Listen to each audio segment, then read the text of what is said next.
Il s'est passé quoi l'an dernier? Tu disais qu'il y avait à peu près 100 000 clients sur Indy, là ça donne quoi maintenant? En gros, on a doublé de taille, on est à 200 000 utilisateurs, ce qui est une petite fierté quand même, parce que c'est des dynamiques de croissance assez puissantes. Et depuis début janvier, il y a une phase d'accélération très très forte, et c'est une transformation en cours maintenant, et c'est pas de la science-fiction. Donc du coup, on va produire du logiciel vraisemblablement 3 fois, 5 fois, 10 fois plus vite que ce qu'on faisait il y a quelques années. Comme je suis à nouveau très heureux de te recevoir dans le podcast, parce qu'entre-temps, tu vois, t'es passé. Ce qui est drôle, c'est que j'ai réécouté l'épisode avant que tu arrives, et j'ai regardé en termes de timing, t'es venu à peu près il y a 1 an. Et la dernière fois que je t'ai reçu, c'était juste avant, je dirais la fin de l'histoire Indy avec l'ordre.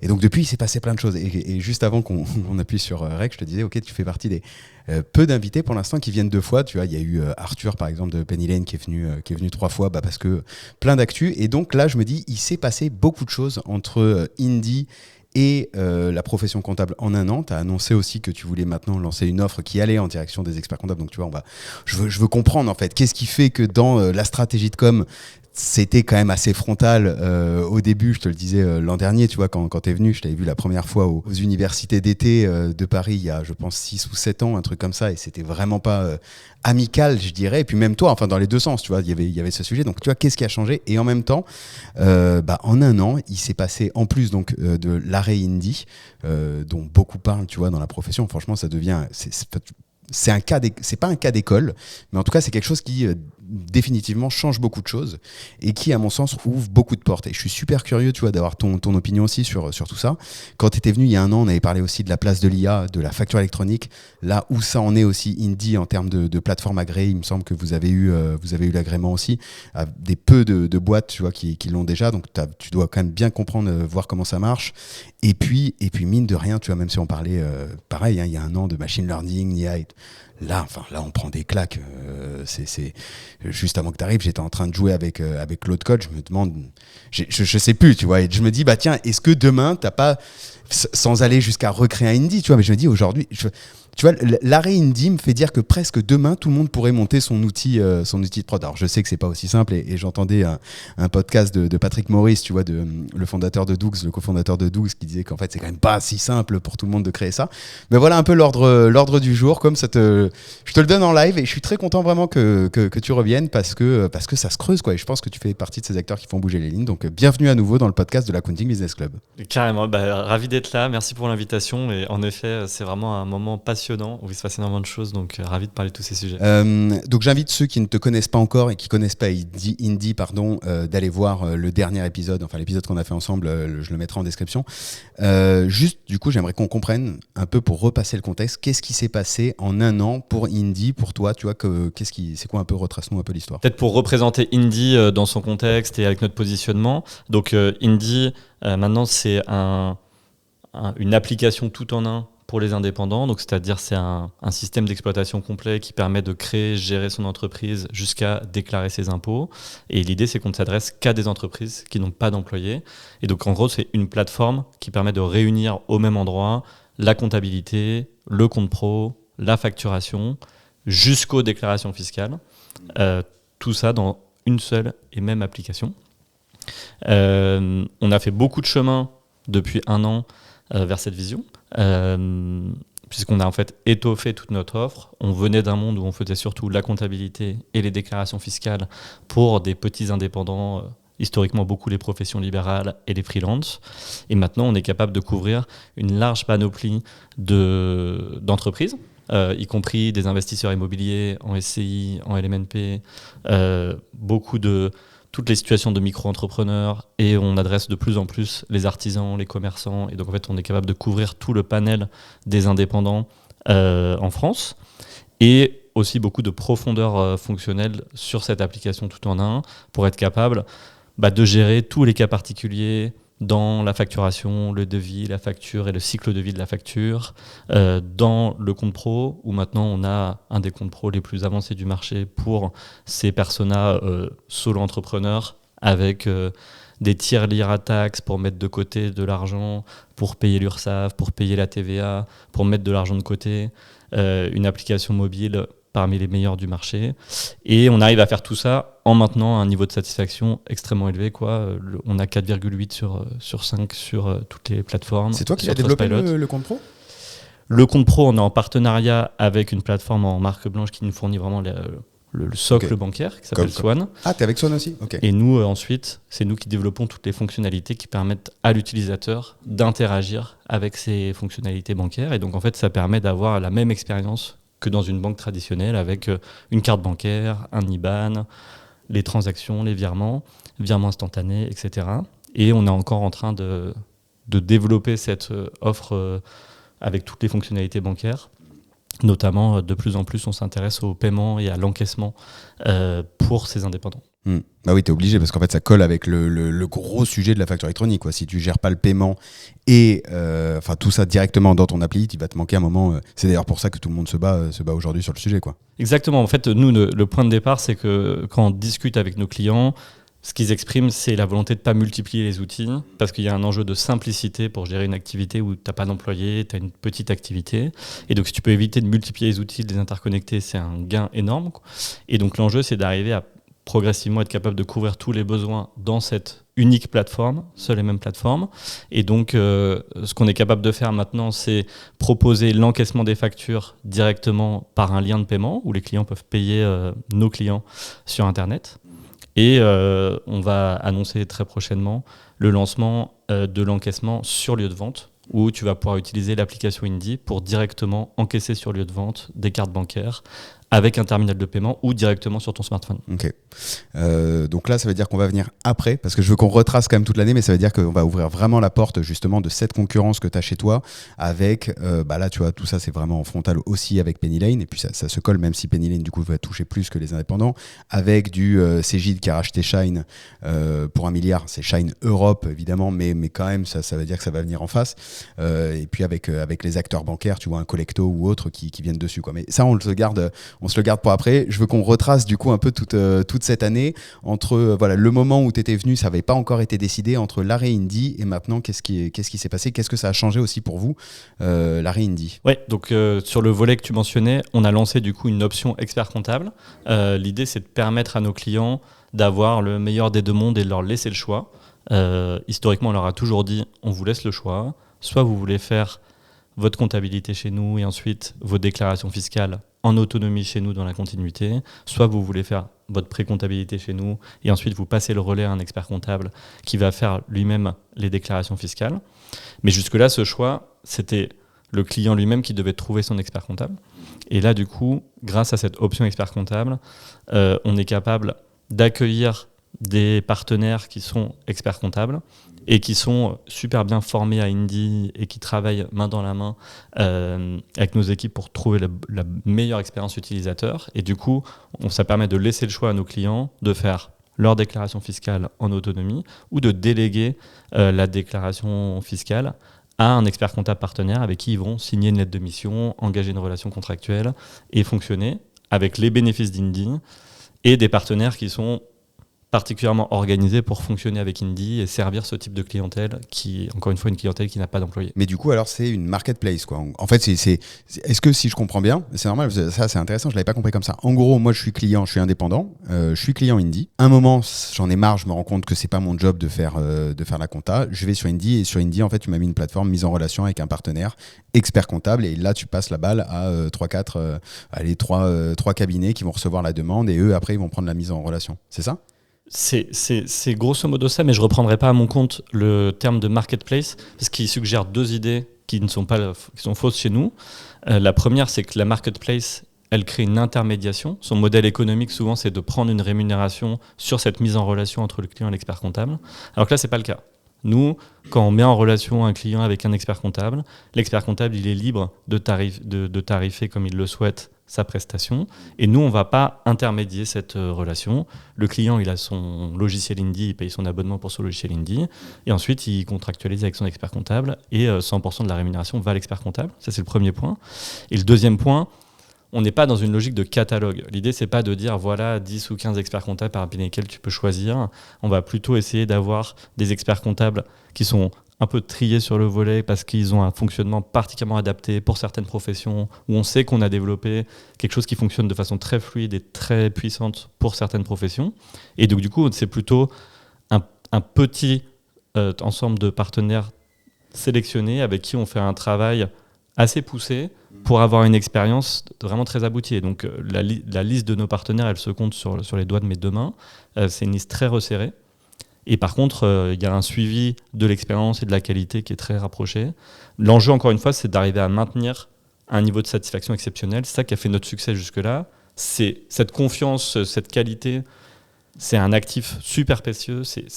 On voit quand on regarde la comptabilité en ligne, la plupart des acteurs, ils ont quand même des réputations qui sont pas dingues. En tout cas, si on se fie aux avis, il y a beaucoup de plateformes de comptabilité en ligne qui en fait n'ont pas des très très bonnes notations. Nous, on a 4,8 sur 5 et on veut maintenir ce 4,8 sur 5. On a même une ambition de passer à 4,9 sur 5. Bon, ça suppose un niveau de qualité assez exceptionnel et donc du coup, un travail très, très chiadé dans la relation avec le partenaire. Mais donc ça veut dire que c'est qui par exemple parce que là, enfin, si tu veux, moi quand j'ai vu le poste, je me suis dit ok, donc ça ouvre. J'avais pas creusé, je me suis dit je vais attendre que tu sois là pour vraiment creuser, puis avant que tu arrives, je me suis dit tiens, je vais quand même un peu creuser. Mais du coup, ça veut dire que si tu en as 10, si je te fais le parcours que je vois chez certains, c'est je vais créer mon entreprise sur X ou Y plateforme de Legal Tech ou maintenant banque en ligne, et tu vas m'en parler parce que je sais que toi aussi maintenant tu t'es mis dans ce flow, et généralement tu vois au bout du flow de création, il va y avoir marqué voulez-vous être mis en relation avec un expert comptable qui sera régulièrement des experts comptables en ligne, soit qui ont un lien direct, tu vois, si je prends Legal Place, il va t'envoyer avec, je sais plus, Legal Compta, si tu fais sur, comment il s'appelle, sur Conto, il va t'envoyer peut-être chez Keobiz, tu vois ce que je veux dire, il y a cet écosystème très, qui est dans la même lignée, hein, très tech, etc. Toi, c'est qui les 10, comment tu les choisis? Est-ce que c'est par exemple un compte à santé, si je reprends l'exemple des BNC, tu vois, c'est comment tu deviens dans les 10? Nous, en fait, on a, je pense, c'est notre vision, c'est que c'est le meilleur modèle puisque c'est un modèle équilibré entre les deux options que tu viens de décrire, qui sont un peu les deux bouts du spectre.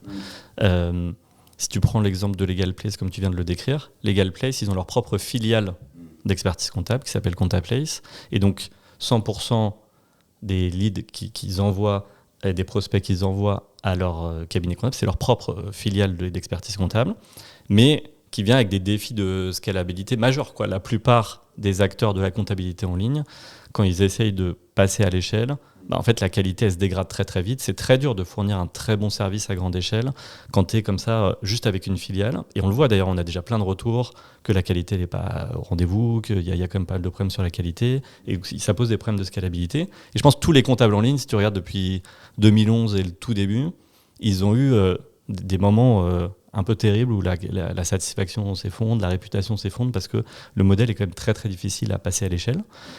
Et à l'opposé du spectre, tu as des gens qui simplement disent marketplace, comme tu le décrivais, je vous mets en relation avec des gens, et si jamais la contractualisation se fait, moi j'aurai ma rémunération, qui est peut-être un modèle à la Conto, où vraisemblablement quand ils poussent tel expert comptable en ligne ou tel expert comptable en ligne, ils ne font que passer le relais à un autre acteur et ils touchent une rémunération si jamais cette mise en relation elle se fait, j'imagine. Et du coup, dans ce modèle, pour le coup, tu ne maîtrises pas du tout la qualité de l'expérience. Tu dis, j'emmène vers l'un ou vers l'autre. Et le client n'est pas hyper rassuré parce qu'il se dit, bon, attends, moi je suis venu pour Conto, mais là on me met en relation avec une autre marque, est-ce que vraiment c'est la même chose? Et donc en tout cas, il n'y a pas de travail sur l'intégration des deux, quoi. Et nous, on arrive à réunir le meilleur des deux mondes, puisque du coup, on travaille énormément sur la qualité de l'expérience pour que vraiment il y ait une continuité entre ce que tu fais sur Indie et ensuite la préparation de ta liasse fiscale avec l'expert comptable. Donc là, on leur donne des outils dédiés et il y a une intégration qui est très forte. Donc l'expérience est beaucoup plus intégrée, aboutie que par exemple à un Conto plus Keobiz où il y a vraiment deux systèmes qui sont déconnectés l'un de l'autre. Et en même temps, on a une scalabilité puisqu'on peut s'appuyer sur plusieurs partenaires, pas une immensité, mais quelques partenaires bien choisis qui ont la même démarche que nous. C'est souvent des gens qui ont une ambition de croissance, qui ont une ambition de qualité de service, mais avec une ambition aussi d'être très digital dans le mode de fonctionnement pour servir ces populations qui n'ont pas d'employés. Et donc souvent, on accompagne leur croissance, puisque du coup, mécaniquement, on va leur amener des centaines de clients tous les mois, et donc ils vont se structurer autour de l'activité Indie. On a déjà des clients dans nos partenaires experts comptables. La plupart sont en train de recruter, et recrutent souvent même spécifiquement pour Indie, puisque en fait, on leur amène un volume de clients constant tous les mois, et donc ça leur permet de grossir et de se structurer assez vite. C'est qui là, par exemple, les 5 auxquels tu penses comme ça? Je je ne donnerai pas les noms de mes partenaires, mais c'est on a tout type de cabinets d'ailleurs. Enfin, tu vois, on a des gens qui sont très spécialisés sur nos populations, qu'on expertise sur les professions libérales, et donc du coup, nous, naturellement, on est très bien positionnés sur les professions libérales et ça fonctionne bien. On a des cabinets de taille intermédiaire qui structurent une partie de leur activité sur le digital et sur ce sujet et qui y vont. On a des gens des experts comptables qui créent leur structure de zéro, quasiment, qui sont au tout début et qui avaient cette ambition, une vision commune. Et quand c'est parlé, vraiment, ça a cliqué. On s'est dit, ah ouais, mais là, en fait, on partage la même ambition, la même vision. On va vous aider à développer votre cabinet. Et puis, en fait, c'est grâce à nous qu'ils ont recréé le premier employé, le deuxième employé, et qui structurent l'activité autour de nous. Voilà. Et je pense, en tout cas, la caractéristique, nous, on n'a pas forcément un persona type, des critères très, très fermes. On cherche surtout une forme d'alignement de culture, de vision, voilà, des gens qui ont une très forte sensibilité sur l'expérience client, une volonté de faire de la qualité, et voilà, et de l'énergie à revendre et l'envie de développer, quoi. Et donc on fait des processus de sélection très rigoureux de nos partenaires. Et puis d'ailleurs, il y a beaucoup de demandes. On a eu plusieurs centaines de cabinets intéressés pour, in fine, encore une fois, une petite poignée d'élus. Ouais, c'est ça. En fait, tu as un processus de sélection quand même qui est de dire, ok, donc là, tu as fait le poste. Certains ont commenté, d'autres ont dit ok, moi ça m'intéresse de venir. Ensuite ils font je pense, tu vois, si par exemple on a des auditeurs qui veulent, tu vois, ils font ok, t'as un process, tu rencontres, tu viens expliquer j'imagine ton expérience client, comment tu vois les trucs, et puis après comme ça tu es sélectionné pour savoir si tu vas pouvoir proposer une expérience en couture. Seulement toi, ton rôle d'éditeur, il est de dire moi je te fournis le meilleur outil à toi dirigeant. Le cabinet, ça reste le cabinet, tu vois ce que je veux dire. Par contre tu as besoin d'un cabinet en effet qui connaisse ton produit, un peu comme aujourd'hui Penny Lane a le même sujet, tu vois, ils ont besoin de cabinets qui maîtrisent leur outil. Time, tu vois, c'est la logique d'ailleurs de Time à la base, quoi. Time avec tous les cabinets de Number, c'est ce qui maîtrise le mieux. Donc toi, c'est ça en fait le truc de dire, tu sélectionnes les cabinets à l'entrée, t'en prends pas beaucoup, et puis après tu leur envoies des leads qui en ont marre de faire leur comptable même. Carrément, mais avec une différence notoire, c'est que pour les heureux élus, on leur apporte une croissance de leur activité très rapide, quoi, parce que on est capable, gros afflux. On est capable d'amener beaucoup d'afflux pour des gens qui sont prêts à l'accueillir et qui sont prêts à mettre le bon niveau d'investissement. Donc la puissance de la marque Indie et du coup les dizaines de milliers de personnes qui s'inscrivent sur Indie tous les mois font qu'il y a un espèce de flux permanent qui permet à ces acteurs de se concentrer sur la croissance, la qualité, l'expérience client. Donc nous, on amène ça, et en plus on l'amène gratuitement, entre guillemets, parce qu'encore une fois, on ne prend pas de rémunération sur la mise en relation avec l'expert comptable. Mais par contre, derrière, il faut suivre, et c'est pour ça qu'il faut une très forte sensibilité sur Pourquoi vous ne prenez pas de rémunération en vrai ? Parce que dans notre modèle, nous, en fait, ça nous donne... c'est gagnant-gagnant, puisque quelqu'un qui prend un expert comptable tout en gardant Indie, il va continuer à utiliser le logiciel Indie. Donc en fait, on le garde quand même en utilisateur sur le long terme. Donc on est gagnant. Et ensuite, parce que dans la configuration, l'expert comptable, il a sa liberté contractuelle. Donc en fait, c'est lui qui choisit d'établir le contrat. Et donc, dans ce schéma, c'est pas vraiment envisageable de se dire qu'on prendrait une rémunération sur ce schéma. Réglementairement, ça poserait un problème. Et donc finalement, c'est quelque chose de très pur et très, très simple qui aligne les intérêts. Et je trouve que c'est presque le mieux. Il n'y a pas une incitation à vendre. Il y a pas... Si le deal se fait ou si le deal ne se fait pas, pour nous, c'est neutre. Nous, notre objectif, c'est que le client il reste longtemps satisfait. Auquel cas, il paye son abonnement Indie parce que de toute façon, il utilise la comptabilité chez nous. Et il paye l'expert comptable pour avoir le service qui va avec, et tout le monde est gagnant, quoi. T'as un peu de vue là, t'as un peu de retour sur les chiffres justement des montants des lettres de mission, parce qu'en vrai, si je reprends tout, tu vois, le premier combat d'Indie, c'était payé, j'ai encore des pubs en tête, tu vois, c'est payé 4 fois moins cher, 5 fois moins cher qu'un expert comptable. Ça a été ça pendant 4 ans, quoi, 4-5 ans, on va dire, ce qui a longtemps hérissé les poils de beaucoup de monde.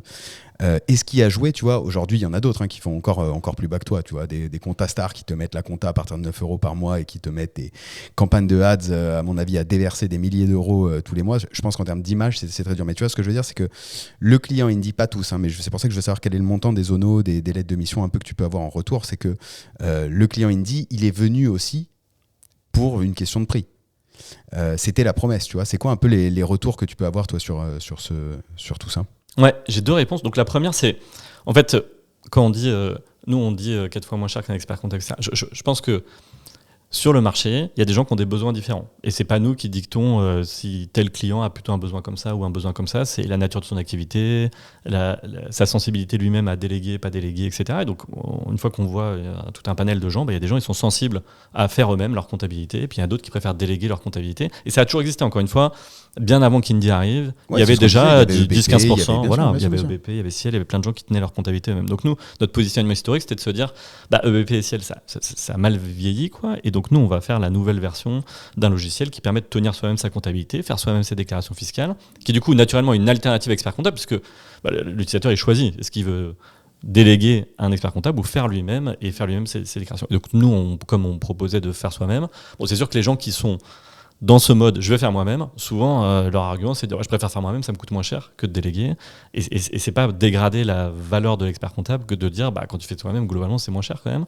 Par contre, ça te demande un peu plus d'effort. Voilà. Et ensuite, le deuxième étage qu'on rajoute avec l'option expert comptable, c'est de dire aujourd'hui, maintenant que la plateforme elle propose un large panel de fonctionnalités sur des sujets qui ne sont pas que la comptabilité, en fait on a de tout dans nos utilisateurs. Et on a des utilisateurs qui disent mais moi je fais partie de la catégorie des gens qui ont envie de déléguer leur comptabilité. Et c'est OK. Mais par contre, dans notre système tout en un, du coup, on avait un trou dans la raquette sur ce sujet de se dire on a des gens, ils viennent, ils sont super contents d'utiliser la plateforme, ils utilisent le compte pro, les cartes bancaires, ils créent leur entreprise chez nous. Et puis à un moment, ils se disent moi, en fait, par contre, ce que j'aimerais, c'est vraiment pouvoir déléguer ma comptabilité, j'ai pas envie de la tenir. Et nous, on n'avait que la version en autonomie. Et donc, du coup, on rajoute cette carte à notre offre en permettant aux gens qui veulent déléguer de dire du coup je prends un partenaire. Indy l'a sélectionné soigneusement pour que finalement j'ai une expérience très intégrée et donc du coup naturellement il peut compléter son besoin et ça c'est son besoin à lui. Et après sur la question des tarifs, les ordres de grandeur, c'est que nous pour les professions libérales on était autour de 20 € par mois. Là où en général une lettre de mission, si on se dit grosse maille, c'est à peu près 1 000 € par an, quelque chose comme ça, donc ce qui faisait à peu près le 4 fois moins cher. Et sur des petites sociétés à l'IS, nous on est autour de 600 € par an, là où une lettre de mission traditionnelle, ça dépend un peu des types de sociétés, mais on va dire c'est quelque part entre 1500 et 2000 sur des petits clients IS quand on prend les offres les plus compétitives. Et donc avec le comptable qui rajoute sa prestation, mais le comptable il bénéficie comme de toutes les automatisations d'Indy. C'est-à-dire en fait quand il utilise aussi la plateforme, et la plateforme elle l'automatise quand même énormément toute la partie comptabilité, déclaration fiscale. Et du coup le comptable, je sais pas, l'ordre de grandeur c'est qu'en moyenne il va rajouter peut-être 600 € par an de prestations. Et donc un BNC par exemple ça peut faire quelque chose comme 250 plus 600, et un IS ça peut faire 600 plus 600. Et donc net même en ayant Indy plus l'expert comptable, souvent le client il s'y retrouve, puisque grâce à toute l'automatisation qui est fournie par la plateforme Indy, on arrive à avoir un coût qui est un peu plus compétitif qu'une lettre de mission traditionnelle. Sans forcément que ce soit un très gros écart, puisque ces gens, ce qu'ils veulent, c'est surtout déléguer leur comptabilité et avoir une expérience impeccable, pas de problème. Ouais. Dans ce souci justement que tu as de l'expérience client, parce qu'on l'avait dit la dernière fois, tu l'avais répété plein de fois, et là tu vois, je le revois directement, tu vois, t'as une culture client. Pourquoi tu t'es pas dit, tiens, vas-y, je le fais ? Tu vois, pour t'assurer justement, puisque l'outil est tellement automatisé, on va en parler après de l'IA, etc. Et que, tu vois, toujours dans le même podcast que j'écoutais de Patrick, lui, il disait dans le podcast de Nico, du Nico, le geek des chiffres, Nicolas, pardon, tu vois, il disait qu'il avait déjà sorti ses premiers bilans full IA. Et donc, je me dis, avec tout ce que tu fais, tu vois, toute la partie de bout en bout, alors il aurait fallu que tu t'associes avec un expert comptable pour que l'entreprise soit inscrite à l'ordre, ce qui aurait été, à mon avis, un très beau coup de com' ou une belle histoire, en tout cas, à raconter. Mais tu vois, pourquoi toi, en tant que dirigeant qui a cet amour de la relation client, de l'avis client, pourquoi tu n'as pas été sur ça ? Parce que, en regardant les 15 dernières années, toutes les filiales d'expertise comptable 100% en ligne ont à un moment un problème d'expérience client. Tu peux prendre tous les grands noms que tu as cités d'ailleurs déjà, les Doux, les Kiobiz, et on peut les multiplier, les Comptastar, etc. Tu vas voir les avis. Il y a des périodes annus horribilis où en fait un avis client sur 2, c'est un client qui n'est pas satisfait, qui n'a pas de réponse. Et donc il y a vraiment des moments où tu sens que l'expérience client n'arrive plus à suivre. Et donc en fait, je pense que ce modèle du comptable en ligne très centralisé, à l'échelle, c'est pas une très bonne expérience client. Et donc d'ailleurs, quand tu les écoutes, le salut d'une certaine façon, c'est pour ces gens-là, c'est d'aller de plus en plus vers de l'automatisation, de se rapprocher un peu du modèle d'Indy en disant, en fait, il faut qu'on arrive à avoir de moins en moins d'équipes pour faire tourner la machine et que ce soit de plus en plus automatisé, parce que sinon c'est compliqué d'avoir des centaines de collaborateurs pour gérer autant de petits clients. Et donc, nous, dans notre modèle, de toute façon, il y a déjà l'automatisation de Indy. Donc, quand tu dis pourquoi je ne le fais pas déjà, je le fais de plus ou moins déjà, puisque aujourd'hui, par exemple, je prends un cas d'école chez nous, un kiné, il se lance, il peut déjà aller sur Indy, faire sa comptabilité, ses déclarations fiscales et avoir tout ce dont il a besoin dans nos offres à une vingtaine d'euros par mois. Après, quand il me dit « Non, mais moi, j'aimerais bien avoir un expert comptable », ce qu'il veut, c'est autre chose. Ce qu'il veut, c'est une tranquillité d'esprit, une capacité à déléguer. Et donc, moi, je trouve ça plus sain, plus scalable et du coup, une meilleure expérience client de le mettre en relation avec quelqu'un dont c'est le métier qui ne fait que ça, quoi. Du conseil, de l'accompagnement, de la supervision de notre robot comptable qui fait quand même une grosse partie du travail.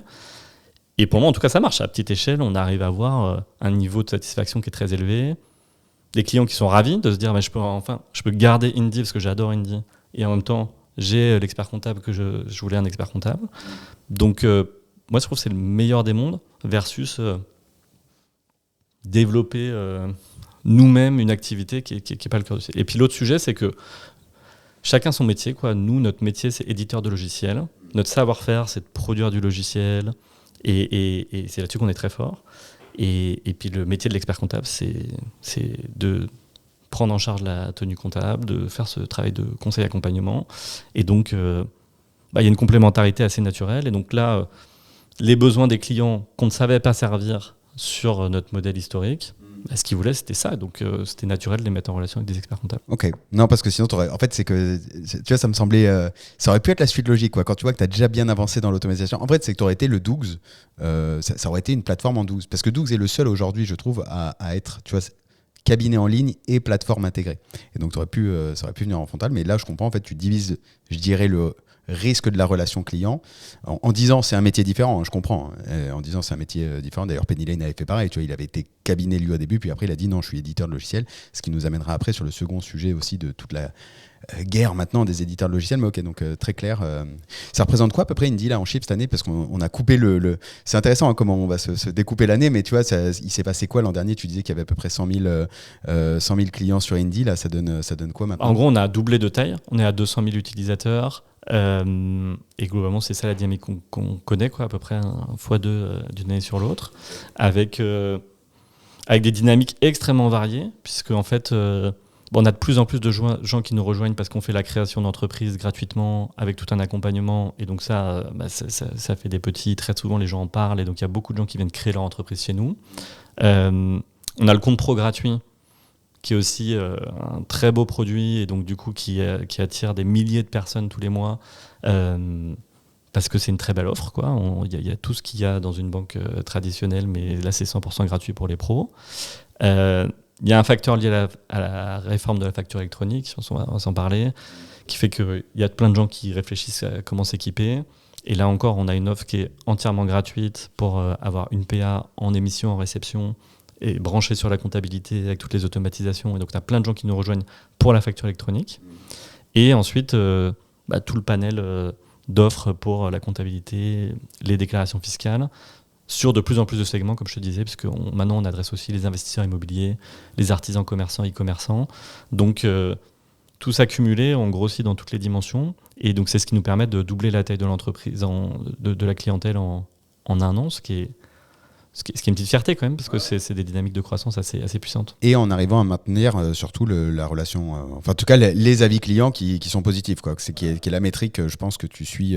Qu'on suit le plus, exactement. Et après, côté équipe, c'est quoi? Ça a grossi, parce que si tu rentres 2 fois client, je dis pas que tu vas grossir 2 fois l'équipe, parce que justement tu es éditeur de logiciel et c'est là où ça devient intéressant, mais qu'est-ce que ça donne un peu, parce qu'on en avait parlé la première fois? Je pense que l'année dernière, on devait être un petit peu en dessous de 300 et qu'aujourd'hui, on est à peu près 350 personnes. Côté guerre des éditeurs, pour le coup, il s'est passé 2-3 trucs quand même cette année. Je vais retracer déjà ce que je vois. Tu peux le compléter et me dire aussi toi comment ça a été. Tu vois, est-ce que t'as une prochaine levée de fonds? Est-ce que tu as quelque chose qui en était, où t'en étais, etc. Tu sais que tu as quand même Penny Lane qui a alors, levé une nouvelle fois cette année.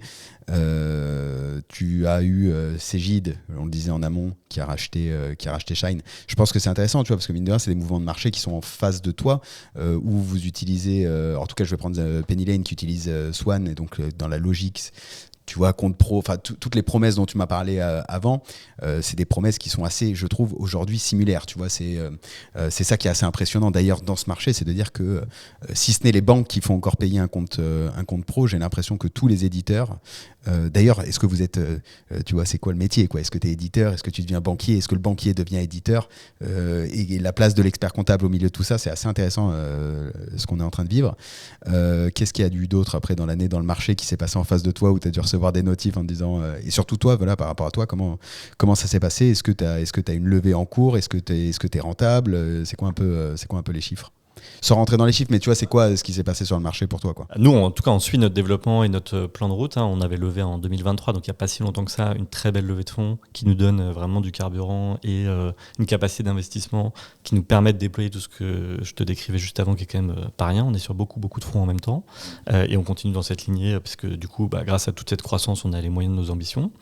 Donc en effet, il se passe beaucoup de choses sur le marché, c'est vraiment très intéressant.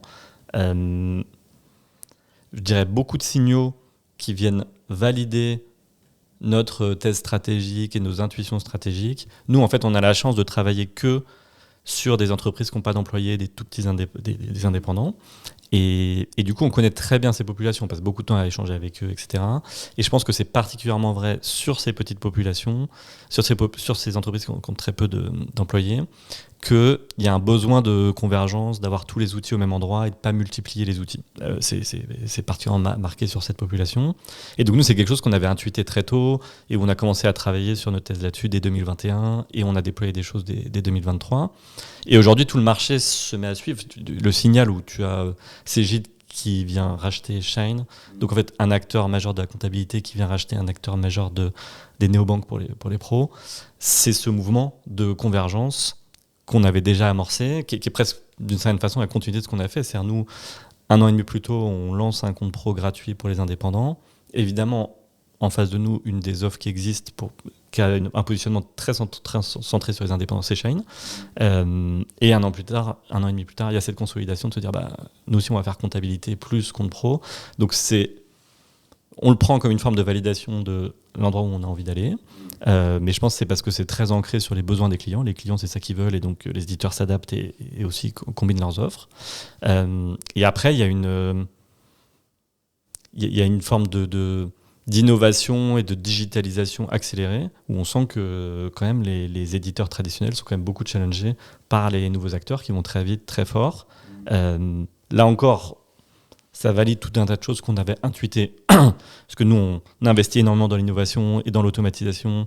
Et donc, et on s'est toujours attendu à se dire que les grands éditeurs pour les experts comptables, nous on ne sert pas directement les experts comptables. Donc, on est un peu spectateur de ce qui se passe. Par contre, on s'est toujours attendu à ce que les éditeurs pour les experts comptables, ils fournissent les mêmes technologies que ce qu'on a, puisque c'est logique, c'est utile aussi pour les experts comptables. Et pendant quelques années, on s'est un peu observé en se disant, mais comment ça se fait? On avait des experts comptables qui venaient nous voir en disant, mais nous, on aimerait bien avoir les mêmes fonctionnalités que Indy. J'ai dit, mais c'est pas à nous de vous les donner, c'est vos éditeurs qui vont les donner. Oui, mais nous, on les a toujours pas. Voilà, bon, donc maintenant, ça arrive et ça arrive très vite, très fort. Et voilà, donc il y a une espèce de changement de génération assez fort dans les éditeurs pour les experts comptables, ce qui est très chouette. Je pense qu'il y avait besoin de cette modernisation d'un coup. Et donc, tout le paysage est en train de se recomposer. C'est dur de savoir où ça va finir. Et moi je suis encore une fois assez observateur dans cette dynamique. Et à la fois, tu commences à rentrer dedans. Dans le sens où, tu vois, encore une fois, l'arrêt Indy, si tu en parles dans la profession, ça devient une porte ouverte à beaucoup de choses. Tu vois, non pas à l'exercice illégal, mais quand je discute avec certains éditeurs, tu vois, on te dit aujourd'hui, créer un SaaS, créer un outil de compta, c'est presque faisable, quoi. Et du coup, est-ce que des cabinets pourraient le créer, tu vois? Enfin, je trouve que tu es plus si spectateur que ça. Bon, ça, c'est le sujet de est-ce qu'on peut refaire toute une plateforme avec les technologies qui sont disponibles. Je pense qu'il faut... Oui, il y a des sujets de sécurité qui sont énormes, bien sûr. On peut tempérer les choses, on pourra en parler. Pourquoi moi je dis je suis observateur de cette dynamique. Même les cabinets comptables partenaires avec lesquels je travaille, à aucun moment je vais chercher à remplacer leur outil de production. C'est-à-dire qu'ils ont aussi leurs propres clients qui ne sont pas des clients Indie. Et moi, je ne suis pas en train de leur dire, s'il vous plaît, mettez ces clients sur Indie et il faut débrancher votre Cegid ou votre Penny Lane. Parce que le cabinet, il a besoin d'un outil de production et il y a beaucoup d'outils qui sont dédiés à ça. Bon, donc ça, nous, on vit avec et c'est les gens qui veulent leur expert comptable. Et après, il y a les gens qui utilisent Indie, qui veulent dans la continuité expert comptable, ceux-là, ils sont sur Indie et là, j'équipe mes cabinets comptables. Mais encore une fois, moi, je ne me considère pas en frontal avec les acteurs historiques qui servent les experts comptables, les Cegid, Penny Lane et consorts. Et donc, du coup, pour moi, ça dessine quand même un peu deux marchés.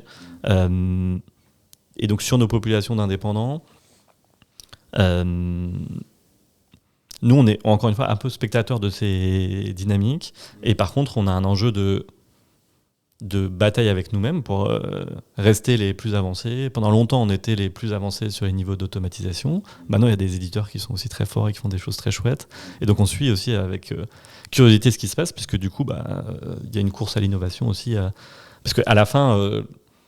le film, il est écrit d'avance. Moi, quand j'ai commencé Indie en 2015, le président de l'Ordre des experts comptables, il disait en 2025, la comptabilité sera automatisée. Donc en fait, tout le monde le sait déjà. Enfin, on est juste c'est en train de se passer. Et donc, il y a un enjeu à être, nous en tant qu'éditeurs, à être à la pointe de l'innovation et à adopter les technologies au fur et à mesure qu'elles sont disponibles pour permettre d'automatiser au maximum la comptabilité et les déclarations fiscales. Nous, c'est dans le but de servir nos clients, parce que nos clients, ils vont faire souvent la comptabilité et les déclarations eux-mêmes sur notre plateforme. Pour un Cegid ou un Penny Lane, c'est dans le but d'outiller ces partenaires experts comptables, qui est assez logique aussi. Ça me donne plein d'idées en même temps, mais je vais juste revenir dessus. Tu vois, donc je vais reprendre tes cabinets qui sont partenaires là aujourd'hui. Moi, je suis ton client, je suis client d'Indie plutôt. Donc, je fais toute la compta dessus. Tout se fait quasiment automatiquement parce que je pense que ça doit être bien rodé l'histoire. Moi, en tant que cabinet, c'est quoi? Je fais le pont avec la facture électronique. Tu vois, je prends quoi? Tout ça s'intègre directement dans mon Penny Lane, Cegid, Time. C'est une excellente question. MyUnisoft. Tu vois, comment ça se passe? Est-ce qu'il a un import-export à l'ancienne? Comment lui, dans son expérience, ça s'inscrit en sans couture? Est-ce que ça s'inscrit d'ailleurs? Je sais pas. T'as raison, je pense. J'aurais parlé de façon plus spécifique. C'est ça qui fait que on sélectionne des cabinets avec qui on développe une relation très imbriquée. C'est parce qu'en fait, l'expérience, elle ne quitte jamais Indie. Donc, il n'y a pas un import-export vers un logiciel de production, etc. Le cabinet comptable qui est partenaire avec nous, le mode de relation qu'on adopte, c'est qu'il va directement sur Indie pour finaliser la comptabilité et faire les déclarations fiscales. Et en fait, et donc ça, c'est majeur. C'est ça qui fait que du coup, on n'a pas N cabinets comptables et que du coup, par contre, on a une expérience extrêmement unifiée, extrêmement intégrée, puisque la donnée comptable, elle ne quitte jamais Indie. Et c'était un souhait de nos cabinets partenaires de dire, mais attendez, mais quand on teste vos outils et la vitesse à laquelle on peut produire une liasse fiscale sur Indie, pas pour tout le monde, mais pour les populations que vous adressez vous, c'est ça qu'on veut comme outil, nous, pour produire la liasse fiscale. Et donc, du coup, sur ces clients, ils utilisent Indie. En vertical de A à Z. Donc Indie est un outil de prod, quoi. Pour ces clients-là, Indie était un outil de prod, mais par contre, nous, on n'a pas vocation à couvrir toutes les configurations et on n'est pas un véritable outil de production au sens où le système, il est quand même assez fermé et assez pensé pour certaines populations bien identifiées. Et donc, je pense qu'un expert comptable qui a toute une grande diversité de clients, si je le mettais sur Indie, il serait très frustré, parce qu'il aurait envie de débrancher plein de trucs, ouvrir le capot, alors que nous, le système est très, très, très guidé pour certains types de clients qui ont des besoins assez particuliers et assez simples, quoi. Voilà. Donc on est un outil de production pour des dossiers très simples. Oui, mais c'est intéressant parce que dans ce que tu dis là, c'est vrai que tous les éditeurs, quand tu parles et que tu veux vendre quelque chose aux experts comptables, et c'est vrai, c'est toujours, tiens, il me manque tel outil, ou tu vois, tu prends la profondeur fonctionnelle d'un Cegid, de Sage, tu vois, c'est énorme. Et donc, du coup, dès que tu veux leur vendre, ils vont te dire, mais il manque ça, j'ai pas la révision, j'ai pas ci, j'ai pas ça. Et en fait, ce qui, du coup, toi, te pose un problème, parce que t'aimes l'expérience client sans couture, et donc du coup tu t'assures que comme c'est un Apple quoi, d'une certaine manière, c'est-à-dire que tu peux pas en sortir, tu peux pas, c'est comme ça, c'est pas autrement. Et donc du coup tu as un outil de prod à la time quoi, d'une certaine manière, c'est important tu vois, pour non mais c'est important pour qu'on comprenne, et même du coup ça veut dire que potentiellement on te voit au salon au congrès de l'ordre des experts comptables avec un stand en tant que je grossis le trait, mais c'est un peu ça. C'est-à-dire que si demain je suis un éditeur, je suis pas un éditeur, pardon, je suis un cabinet, tu vois, qui est en train d'écouter le podcast, qui a des BNC. Tu le disais, t'as sur les ostéos, les kinés, je vais prendre les kinés, comme ça je pense à mon kiné en même temps. Typiquement, tu vois, ça peut être le persona clé, et autant il faudrait que je lui en parle, et peut-être qu'il est chez Indie. Et du coup, moi je me lance demain où j'ai des kinés. Et je peux dire, tiens, à la place de prendre un X ou Y outil, je sais que j'ai mon Indie qui tourne comme ça. Je connais à peu près les prix d'Indie. Potentiellement, en plus, ça m'envoie du flux. Et à voir maintenant, après, du coup, j'ai même pas d'import-export parce que c'est ça qui fait tout. C'est ça aujourd'hui, en fait, le sujet, quoi. Carrément. Je vais le dire moi, du coup. Hein, en tout cas, il y a une bonne probabilité que ton ostéo il soit chez Indie. Ça on peut se dire ça. Et donc oui, peut-être que c'est l'avenir. Aujourd'hui, c'est pas comme ça qu'on travaille, mais c'est un chemin possible. En effet, des cabinets qui sont très spécialisés par exemple sur des BNC, profession libérale, ce serait intéressant d'avoir la discussion, parce qu'en tout cas, c'est vrai que pour le coup, on a un outil qui est extrêmement puissant pour produire les liasses fiscales de BNC. Ouais. Ah, c'est intéressant, c'est-à-dire que là, en fait, t'as quand même, aujourd'hui, t'en es arrivé, et donc ça revient, donc du coup, tu rentres de plein pied, mine de rien, tu vas pas vouloir le dire ni rien, mais je vais venir aujourd'hui. Non, ça va, c'est l'avantage de la deuxième fois, c'est que la deuxième fois, je peux me permettre d'y aller un peu, mais ça veut dire qu'aujourd'hui, tu rentres quand même dans la bataille des éditeurs prod comptable, quoi. Moi, c'est pas mon sentiment, et donc c'est pas comme ça qu'on. Non, mais parce raisonne. que tu le fais parce que toi, tu vas pas chercher à te diffuser par le. En fait, de ce que je comprends, c'est qu'à l'inverse des éditeurs en place qui peuvent s'appuyer sur le parc expert comptable pour se diffuser auprès de leurs clients. Toi, tu dis, j'ai mon marketing qui génère mes leads parce que mon outil il est bon, donc du coup. Pour ceux qui sont, pour mes clients qui aiment mon outil, parfois il y en a qui demandent un expert comptable, viens chez moi, prends mon outil et je te donne, c'est à peu près ça, tu vois. C'est-à-dire que tu vas pas venir ouvrir à tout le monde, tous les experts comptables de prendre ton outil, quand bien même ils auraient des BNC, mais du coup, toi tu dis j'ai mon outil, je vous envoie du lead pour les quelques sélectionnés. Et peut-être pour expliquer la philosophie, moi je pense que c'est très important quand on crée des partenariats structurants comme ça, d'avoir un alignement d'intérêts et quelque chose qui est assez pur entre le client, l'expert comptable et l'éditeur. Et donc, il faut créer un alignement d'intérêts. Et donc, quand un lead, un prospect, il vient s'inscrire via Indie et il dit « Moi, je veux utiliser Indie et accessoirement, je veux un expert comptable pour faire ça et ça et ça. » Je le mets en relation avec l'expert comptable. C'est naturel que l'utilisateur, il ait le choix. Il a le choix, et peut-être que dans sa vie, il y a un moment, il aura un expert comptable, et peut-être qu'à un moment, il va se dire bon, en fait, j'ai envie de le faire moi-même, parce qu'en ce moment, j'ai une petite baisse d'activité, ou là, tiens, je suis en congé maternité, donc en fait, je vais prendre la main pendant 1 ou 2 ans, et puis ensuite, je vais reprendre un expert comptable, parce que j'ai d'autres enjeux de créer mon propre cabinet, etc. Et donc, il peut faire des allers-retours, et en fait, c'est OK pour tout le monde, parce que pour l'expert comptable, je vais amener ce client, et puis après, peut-être il le perd et il le regagne, mais tout ça est assez naturel. Par contre, si j'ai un cabinet qui vient migrer toute une population de BNC, si après il y a une partie de ces populations BNC qui dit tiens, en ce moment j'ai un peu moins d'activité, je vais le faire moi-même, le cabinet il va venir me voir en me disant mais comme c'est pas OK, j'amène un client chez Indie, puis finalement en fait il vient se retrouver à faire les déclarations fiscales chez toi, et moi du coup à la fin j'ai perdu un client, je suis pas satisfait. Et donc c'est pour ça qu'on va pas dans cette direction. Enfin, moi je suis prêt à avoir la discussion, c'est pas qu'on est fermé aux experts comptables, c'est juste qu'on se dit si les experts comptables viennent dans cette démarche, nous, on ne peut pas en tout cas garantir que le client... Nous, notre philosophie, c'est de laisser le choix au client avec ou sans expert comptable. Donc ensuite, il faut que l'expert comptable soit confortable avec cette liberté de choix. Et en même temps, ce que tu décris là, c'est un nouveau paradigme, tu vois, qu'on peut commencer à le voir, qui pourrait être l'accounting as a service. Qui commence à apparaître, mais tu vois, le service as a service en général, quoi, de dire tiens, tiens, j'en ai besoin un moment. Je te prends ton abonnement. Je sais pas comment ça peut arriver. C'est un modèle qu'on est en train de regarder chez Booster Digital de ce qui peut se passer aux US. Il y a des tests qui sont faits, mais qui ne sont. Enfin, tu vois, le modèle d'abonnement sur la boîte de service. Nous, on l'a fait chez Booster Digital où on a des abonnements pour nos clients et en fonction des besoins, ils prennent ou ils enlèvent. À nous d'être toujours suffisamment bons en fait et suffisamment présents pour qu'ils restent toujours avec nous. Donc, tu vois, dans la logique expert comptable, ce serait d'avoir toujours du service, toujours ton collaborateur qui appelle pour t'assurer qu'en fait tu deviens irremplaçable. Mais c'est assez intéressant parce que du coup, le fait de leur mettre la plateforme en main plus la montée de l'IA, ça engendre ces changements et vous, c'est ça la vision. Ok, je comprends. Carrément. Donc, un des gros enjeux c'est la dimension accompagnement, supervision, etc. Donc c'est ça que fait l'expert comptable pour le client. Et donc c'est un suivi rapproché. Et donc du coup c'est en effet du service sur abonnement.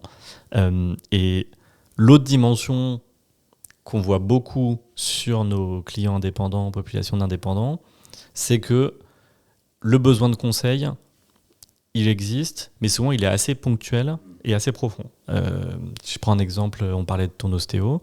Ton ostéo, vraisemblablement, pendant des années, son besoin il va être extrêmement basique, de juste faire ses déclarations fiscales, payer son URSSAF et s'assurer que ça tourne. C'est presque un besoin réglementaire basique. Par contre, il y a un moment où il va se dire mais j'en ai marre d'être en collaboration, de travailler pour quelqu'un d'autre, je veux créer mon cabinet. Et là, il y a tout un tas de questions qui se posent, de structuration juridique, montage d'une SCI pour détenir le cabinet, et comment je vais organiser mon patrimoine. Et donc ce moment, il est hyper clé dans sa vie professionnelle.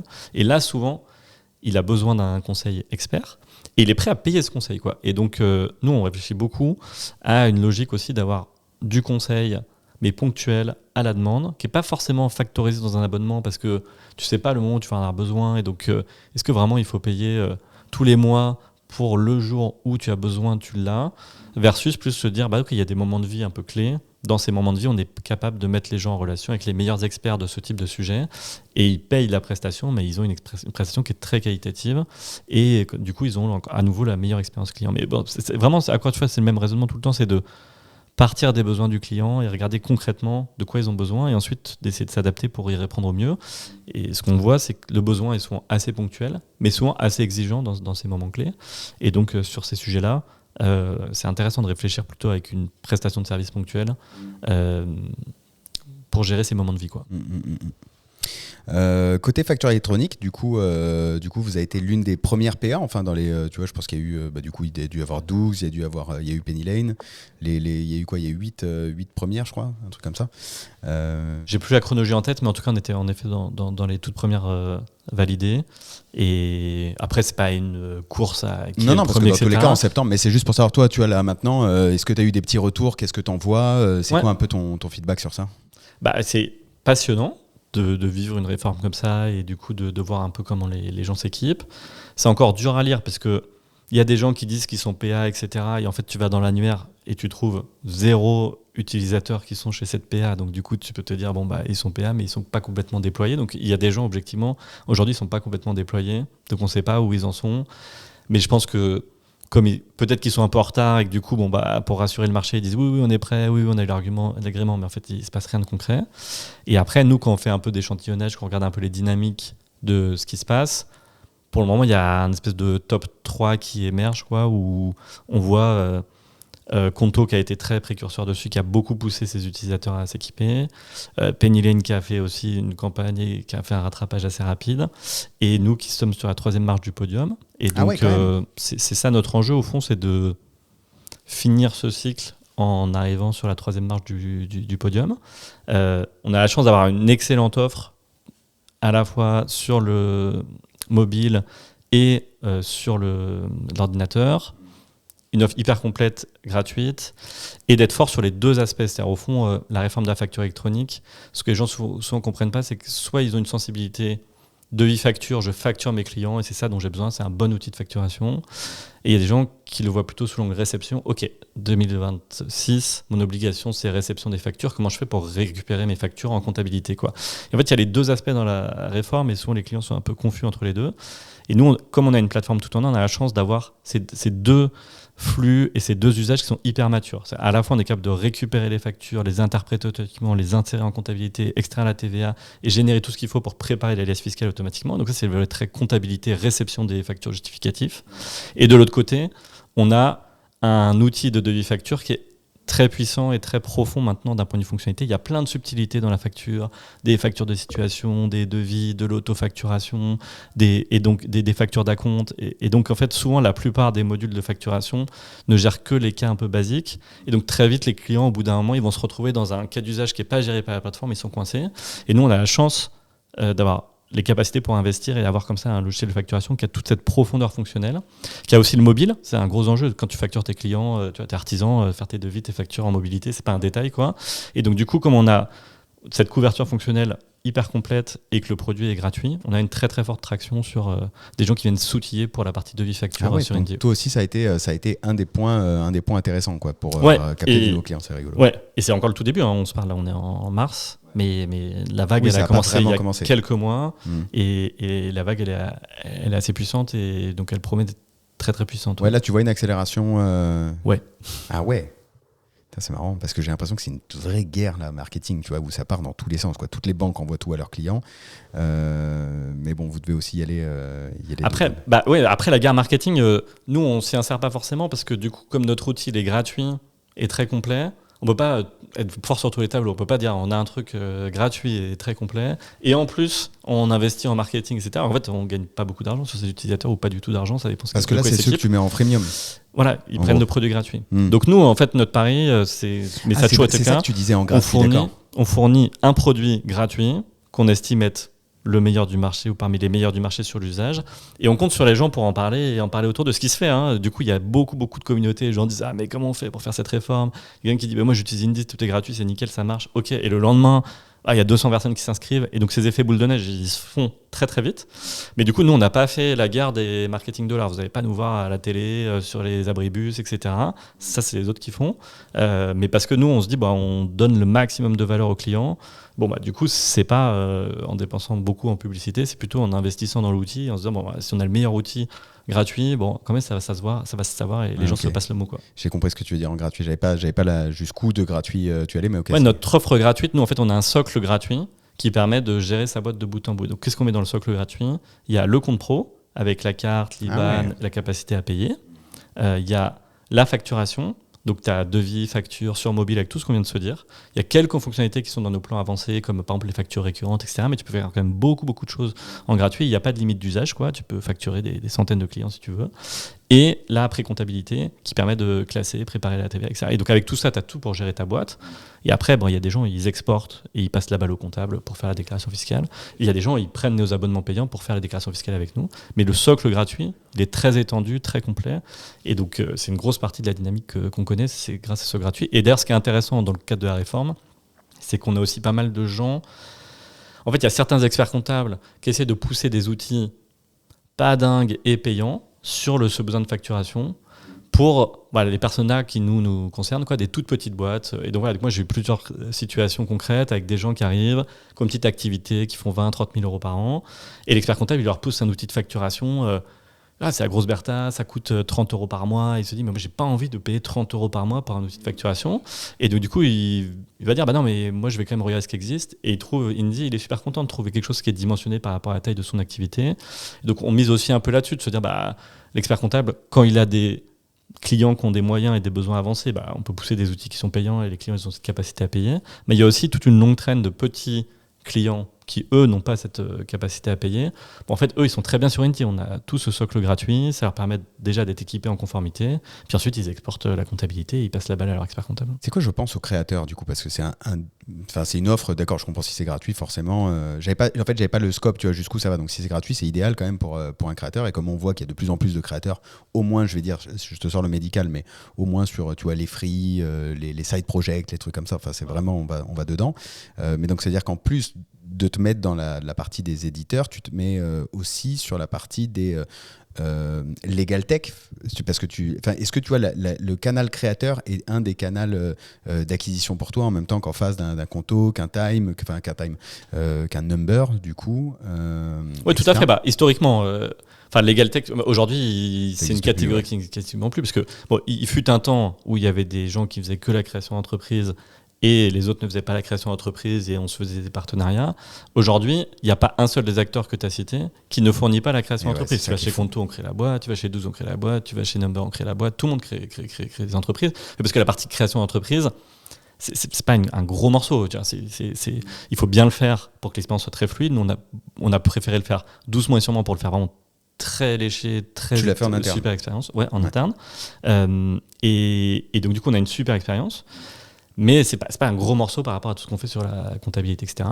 Et en sens inverse, les Legal Tech ne nous ont pas attendu bêtement. Elles ont aussi développé des offres de pré-comptabilité, des offres de comptabilité, des offres de domiciliation, etc. Donc en fait, quand tu regardes une Legal Tech, l'étendue de son offre aujourd'hui, elle est similaire à la nôtre. C'est plus vraiment une égalité, c'est tout un tas de sujets.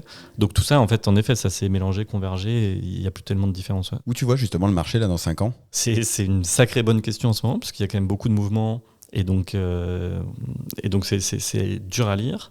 Et il y a cette vague IA qui vient quand même rebattre les cartes, qui va être hyper intéressante, mais c'est très dur de savoir exactement où ça va finir. Peut-être pour élaborer quand même quelques secondes dessus pour les gens qui peut-être le suivent d'un peu moins près.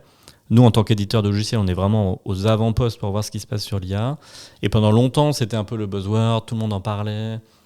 Mais en fait, les impacts étaient encore modestes. C'est-à-dire que quand on l'appliquait en production, il y avait un effet waouh au début, mais en fait, derrière, il y avait toujours 10-20% de cas qu'on n'arrivait pas à gérer. Et donc, en fait, on était juste avant le seuil où vraiment c'était utilisable dans nos pratiques, mais en fait, c'était pas complètement déployé, et donc l'impact restait assez modeste. Et depuis début janvier, je dirais, mi-janvier à peu près, il y a une phase d'accélération très très forte qui s'accentue de mois en mois, et donc là on est début mars, mais en fait on a l'impression que c'est déjà, il s'est passé énormément de choses ces 2 derniers mois, qui fait que l'IA a vraiment passé un seuil en termes de performance et donc de capacité.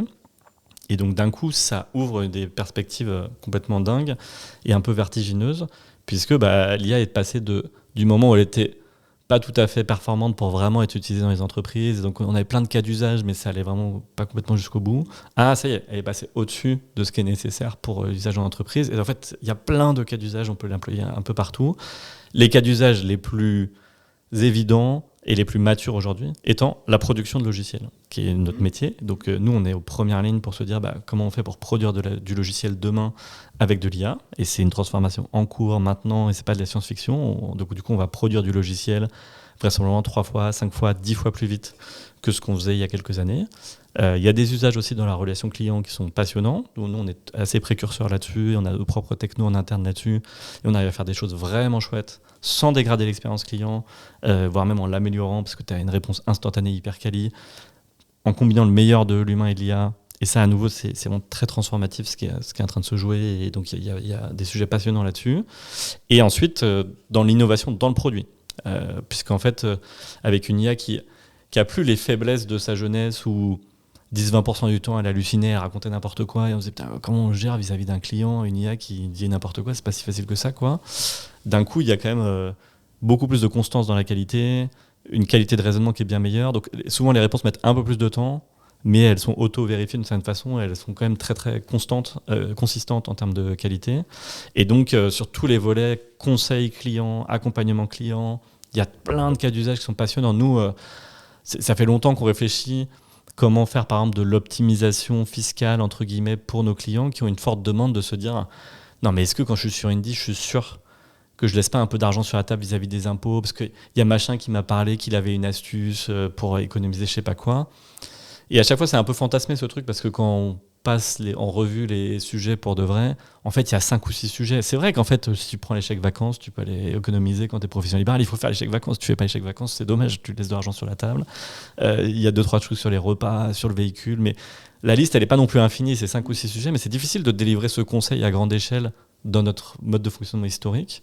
Bon, là, avec les technologies qui sont disponibles, on est capable d'avoir un consultant fiscal IA où le client il vient nous voir et il nous dit voilà, je vais être sûr que je n'ai pas laissé d'argent sur la table vis-à-vis du fisc et qu'il n'y a pas des choses que je peux optimiser. Ouais, il est capable de lire la comptabilité, regarder ce qui se passe sur Indie et de donner un conseil personnalisé pour te dire voilà, toi dans tes situations, les 2-3 axes d'optimisation, c'est ça, ça, ça. Ou même d'ailleurs de dire j'ai regardé ta situation et tu as optimisé. En fait, te fais pas une espèce de charge mentale de dire peut-être que je rate quelque chose. Tout y est. T'es bien, t'es un bon élève, t'as rien d'autre plus, et donc tu peux dormir tranquille, quoi. Et bah ça, ouais, c'est parce qu'en génial. fait, t'as tous les flux, donc en fait tu le vois et tu mets un avatar. Tu pourrais même aller pousser jusqu'à un avatar qui sont extrêmement bien faits aujourd'hui avec une voix qui soit. C'est un très bon. C'est un très bon. Et c'est vrai que donc même toi tu vois l'évolution, c'est fou parce que là depuis janvier t'as raison, il y a une accélération qui est dingue, quoi. Et ce qui est drôle c'est qu'on a souvent dit que les experts comptables ou les comptables étaient les premiers en ligne de mire, alors qu'en fait dans tous les échanges que je peux avoir, le SaaS aujourd'hui est bien, enfin l'éditeur est assez challengé, quoi. Les deux sont vrais, et donc je pense qu'il ne faut pas opposer les deux. Non. Mais ce qui s'est passé sur ces 2 derniers mois, c'est quand même que les valorisations des entreprises de logiciels ont été divisées par 2 en bourse. Donc le SaaS apocalypse. Voilà, donc bon, quand tu es éditeur de logiciel, c'est dur de rater une information comme ça. Et donc forcément, ça met en ébullition toute la planète éditeur de logiciels. Et donc nous, on se penche de près sur tous ces sujets, qui est un premier pan du sujet. Le deuxième pan du sujet, c'est que tous les gens qui voient un petit coup d'avance, deux petits coups d'avance, se disent attends, si maintenant les IA savent produire du logiciel de façon autonome, il ne faudra pas longtemps pour qu'elles sachent aussi faire d'autres activités qui sont vraiment de la prestation de services intellectuels. Et on voit toutes les semaines, il y a des nouveaux produits qui sortent pour un cabinet d'avocats 100% autonome. Et donc, la comptabilité, ça a toujours fait partie des suspects de se dire, ce truc, c'est quand même, il y a pas mal de choses qu'on va pouvoir automatiser.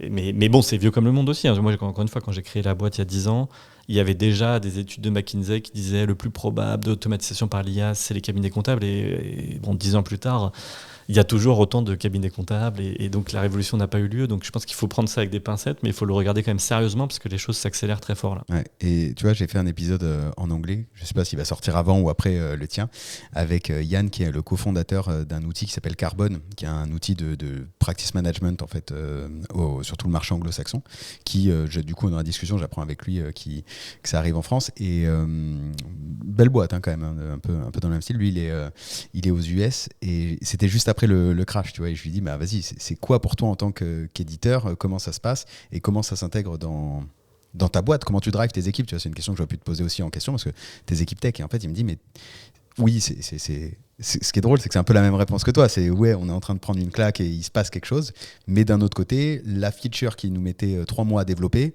ils l'ont sortie en une semaine. Mais je me dis qu'à votre place, vous devez être dans une course.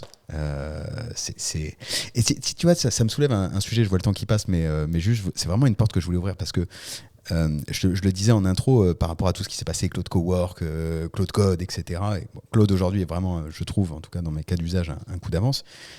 Est-ce que tu vois pas ces big tech maintenant arriver sur tous les marchés ?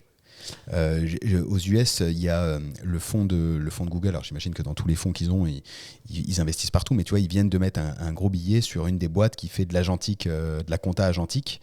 Et tu vois, c'est un peu la suite logique. Est-ce que toi, tu les vois potentiellement aussi, dans la vision à 5 ans, arriver sur le marché ou Claude, par exemple, tu veux dire qui aille jusqu'à faire la compta aussi eux-mêmes anthropique. Je me pose plein de questions en fait aujourd'hui. Même si c'est pas leur cœur business, mais je trouve que c'est des nouveaux acteurs.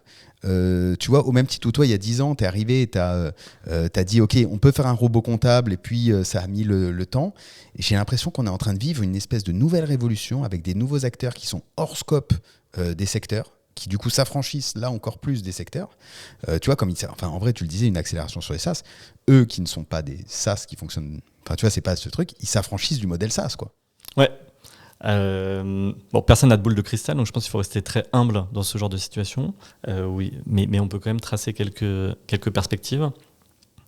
Je pense qu'il y a certaines briques qui sont tellement proches de ce que fait naturellement Claude, etc., qui sont un peu naturellement absorbées, diluées dans ce qu'ils proposent. Et donc, en fait, ils absorbent, ils détruisent presque certaines catégories potentiellement, où les gens le feront directement avec leur ChatGPT ou avec leur Claude et ils n'auront plus besoin d'un outil dédié.